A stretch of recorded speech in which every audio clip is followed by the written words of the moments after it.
Good morning. അപ്പം നമ്മൾ ബാംഗ്ലൂരിൽ ഇപ്പം നമ്മൾ വയനാടിൻ്റെ ഈ ഒരു സംഭവങ്ങളൊക്കെ ഉണ്ടായപ്പം, ഈ ഒരു ഉരുൾപൊട്ടലൊക്കെ ഉണ്ടായപ്പോൾ ബാംഗ്ലൂരിലെ എല്ലാ ഏരിയയിലുള്ള മലയാളികളും പല രീതിയിലും നമുക്ക് സപ്പോർട്ടായിട്ട് നിന്നിട്ടുണ്ട്. നമുക്ക് ഇലക്ട്രോണിസിറ്റിയിൽ നിന്ന് സപ്പോർട്ടായിട്ട് നിന്നത് പ്രജിത്തേട്ടനാണ് ആദ്യം. കാരണം പ്രജിത്തേട്ടനായിരുന്നു ഈ ഏരിയയിൽ നിന്നുള്ള എല്ലാ കളക്ഷനും കാര്യങ്ങളൊക്കെ എടുത്ത് നമുക്ക് ഫസ്റ്റ് ലോഡ് പോകുന്ന സമയത്ത് ആ ബസ്സിലേക്ക് അവിടേക്ക് എത്തിച്ചെന്നത്.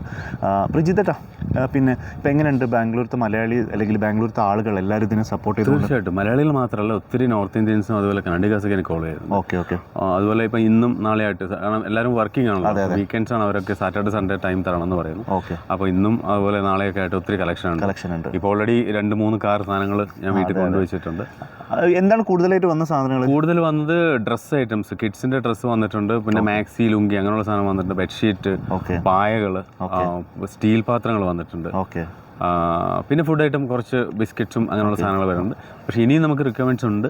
ബക്കറ്റ്സ് വേണം, അതുപോലെ പ്ലാസ്റ്റിക് മഗ്ഗുകൾ. അവർക്കിനി ഒരു 2 മാസം കൂടെ അവിടെ താമസിക്കാനുള്ളതാണ്. അതെ. അപ്പം എന്താ പറയുക, നമ്മളെ ഫസ്റ്റ് വാഹനം മീൻസ് വയനാട് എത്തിയ സമയത്ത് നമുക്ക് വളരെ സന്തോഷമായി. കാരണം ഒരുപാട് സാധനങ്ങൾ അവിടെ എത്തിക്കാൻ പറ്റി. പിന്നെ ഞാൻ ആ ഒരു വയനാട്ടിൽ ആ ഒരു സമയത്ത്, ഉരുൾപൊട്ടലിൻ്റെ സമയത്ത് നമ്മൾ അവിടെ ഉണ്ടായിരുന്നതുകൊണ്ട് തന്നെ നമുക്ക് കൂടുതൽ റിക്വയർമെൻറ്റ്സ് എന്തൊക്കെയാണെന്ന് മനസ്സിലാക്കി അത് ബെഡ്ഷീറ്റുകളും ബ്ലാങ്കറ്റ്സുകളും കാര്യങ്ങളൊക്കെ അവിടേക്ക് എത്തിക്കാൻ പറ്റി. പിന്നെ ഇനി അത് മാത്രമല്ല, നമുക്ക് ഈ അരി, പഞ്ചസാര, പലചരക്ക് സാധനങ്ങളും വേണം. വെള്ളം ഒഴിച്ച് വെള്ളം ഒത്തിരി ഒരുപാടുണ്ട് അവിടെ, ഡംപ് ചെയ്ത് കിടക്കുന്നുണ്ട്. എന്ന് വെച്ചാൽ നമ്മൾ പരിസ്ഥിതി നശിപ്പിക്കുക. പ്ലാസ്റ്റിക് ആണല്ലോ, 1 ലിറ്റർ അറ്റ്ലീസ്റ്റ് 30 ലിറ്റർ ക്യാനോ ഇല്ലെങ്കിൽ 10 ലിറ്റർ ക്യാനോ ആണെങ്കിൽ കുഴപ്പമില്ല. ഇത് 1 ലിറ്റർ, ഹാഫ് ലിറ്ററും. ഇതെന്ന് വെച്ചാൽ ഒന്ന് ലോഡ് വരുമ്പോഴേക്ക് ഇത് ഭയങ്കര വെയിറ്റ് ആണ് സാധനം. അവിടെ നമ്മൾ പ്ലാസ്റ്റിക് മലിനീകരണമാണ് ചെയ്യുന്നത്. അപ്പോൾ വെള്ളം, അതുപോലെ ബ്രെഡ് ഐറ്റം, അതും 3 ദിവസം 4 ദിവസം കേടാവും. റവ കൊടുക്കാം, കാരണം വെച്ചാൽ ഒത്തിരി ബൾക്കായിട്ട് ഉള്ള ഫുഡാണ് ഉണ്ടാക്കുന്നത്. അപ്പോൾ റവയൊക്കെ പെട്ടെന്ന് ഉണ്ടാക്കാൻ പറ്റുന്നത്. അപ്പം എന്തായാലും ഇനിയും കുറച്ച് റിക്വയർമെൻറ്റ്സ് ഉണ്ട്. അതിനെന്തായാലും നമ്മൾ ഒരു ചെറിയൊരു വാട്സപ്പ് ഗ്രൂപ്പ് ഈ ഒരു വീഡിയോൻ്റെ അടിയിൽ ഡിസ്ക്രിപ്ഷനിൽ ആ ലിങ്ക് ആഡ് ചെയ്യുന്നുണ്ട്. അപ്പോൾ ബാംഗ്ലൂരിലുള്ള മലയാളികൾക്ക് ഇതിൻ്റെ കൂടുതൽ അപ്ഡേറ്റ്സും കാര്യങ്ങളൊക്കെ അറിയാൻ താല്പര്യമുള്ളവർ ആ വാട്സപ്പ് ഗ്രൂപ്പിനൊന്ന് ബന്ധപ്പെടുക. നിങ്ങൾ ഇലക്ട്രോണിസിറ്റിയിലുള്ള ആളുകളാണെങ്കിൽ നിങ്ങൾ പ്രജിത്തേട്ടനെ കോൺടാക്ട് ചെയ്യാവുന്നതാണ്. കാരണം ഇവിടുന്ന് നമ്മളൊരു കളക്ഷൻ പോയിന്റ് പ്രജിത്തേട്ടൻ ഹാൻഡിൽ ചെയ്യുന്നുണ്ട്.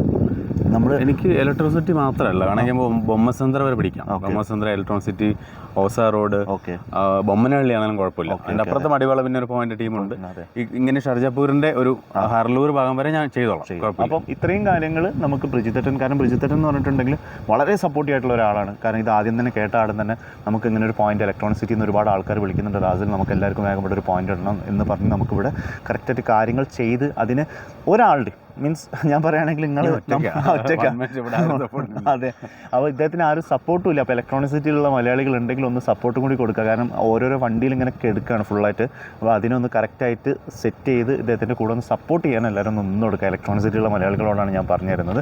പിന്നെ പ്രജിത്തേട്ടൻ ഇവിടെ ചെയ്യുന്നത് എങ്ങനെയാണ്? ഇവൻറ്റ്സ് ആണോ? ഞാൻ ഇവൻറ്റ്സ് ചെയ്യുന്നത്. ഓക്കെ. പ്രജിത്തേട്ടൻ ഇവിടെ ഇവൻറ്റ്സ് ആണ് ചെയ്യുന്നത്. അപ്പോൾ ഞാൻ ഇദ്ദേഹത്തിനെ ഒന്ന് പരിചയപ്പെടുത്തി കൂടി തരികയാണ്. മറ്റൊന്നും കൊണ്ടല്ല, കാരണം നമ്മൾ ബാംഗ്ലൂരിലുള്ള മലയാളികൾ എല്ലാവരും ഒന്ന് പരിചയപ്പെടാം എന്നുള്ള രീതിയിലാണ് ഞാൻ ഈ ഒരു വീഡിയോ ചെയ്യുന്നത്.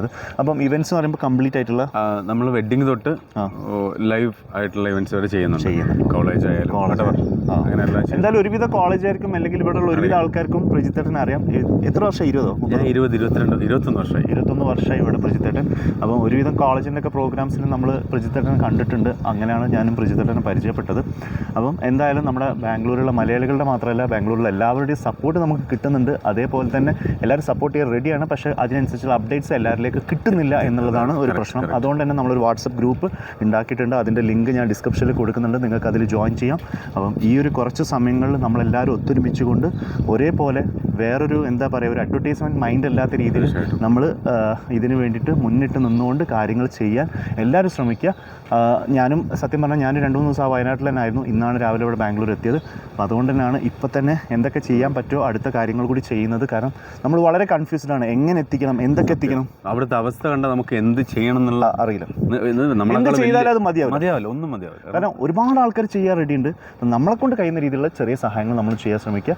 അപ്പോൾ എന്തായാലും ബാംഗ്ലൂരിലെ എല്ലാ മലയാളികളുടെയും അല്ലെങ്കിൽ ബാംഗ്ലൂരിലെ എല്ലാ ജനങ്ങളുടെയും സപ്പോർട്ട് ഞങ്ങൾ പ്രതീക്ഷിക്കുന്നു. Thank you.